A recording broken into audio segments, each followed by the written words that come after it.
Turkey's heartland, the high plateau of central Anatolia, has been inhabited for at least 8 millennia.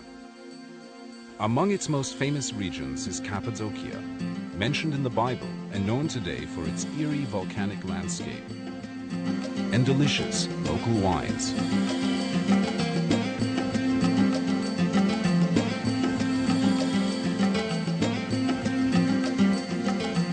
When Mount Erciyes, near Kayseri, was an active volcano, it spewed tons of lava and volcanic ash over the region. The ash solidified into soft rock that was later eroded by wind and water into valleys, plateaus, gorges, caves, and pinnacles.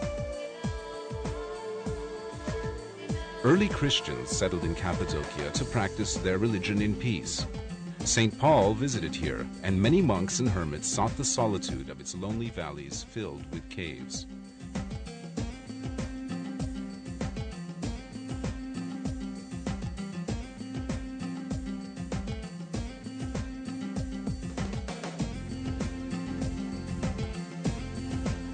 Today, Cappadocia is Turkey's most visually striking region. Visitors come from around the world to tour the Göreme Open Air Museum, a World Heritage Site sheltering dozens of medieval cave churches. Many of the church interiors are decorated with colorful frescoes of religious scenes. Perhaps the finest are the dark church, called Karanlık Kilise in Turkish, and the church of the Buckle, or Tokalı Kilise.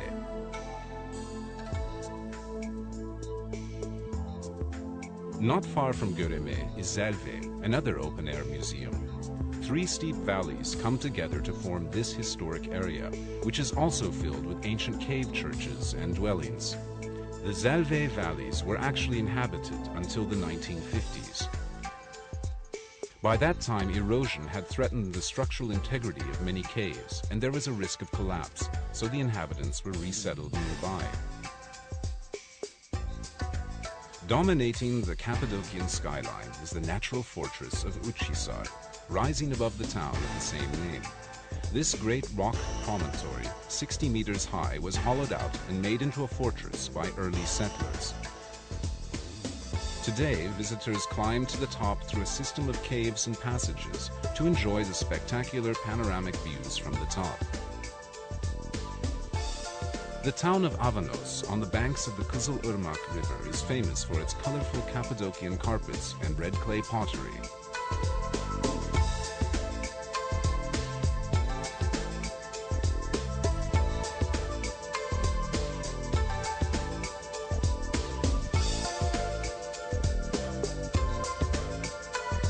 Among the strangest sights in this unusual region are the underground cities, vast labyrinths of tunnels, caves, and passages reaching 7 and 8 stories into the earth. They were inhabited during the 7th and 8th centuries by local Christians seeking refuge from invading Arab armies. 36 underground cities, large and small, have been discovered in Cappadocia. Each underground refuge has kitchens, wine and olive presses, dining halls, stables, sleeping rooms, storage areas, deep wells, ventilation shafts, and even churches.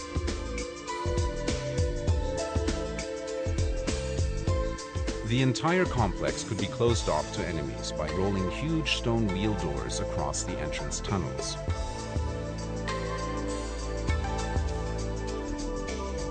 Konya, to the west of Cappadocia, was an important city in Roman times. During the Middle Ages, it was one of the chief way stations on the Silk Road, and also the capital of a flourishing empire established by the Seljuk Turks.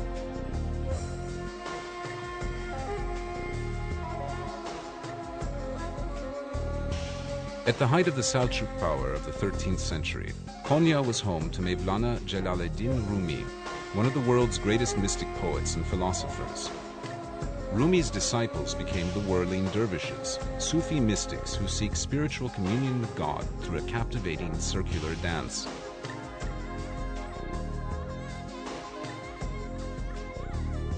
A common sight in Cappadocia are the caravanserais, great fortified structures built to encourage commerce along the Silk Road. Wealthy Seljuk Turkish benefactors, both men and women, provided funds to build them, They also provided daily food for caravaneers, fodder for the animals, mosques for worship, baths, and medical and veterinary care. Caravanserais were built about 20 kilometers apart, a day's travel by camel caravan.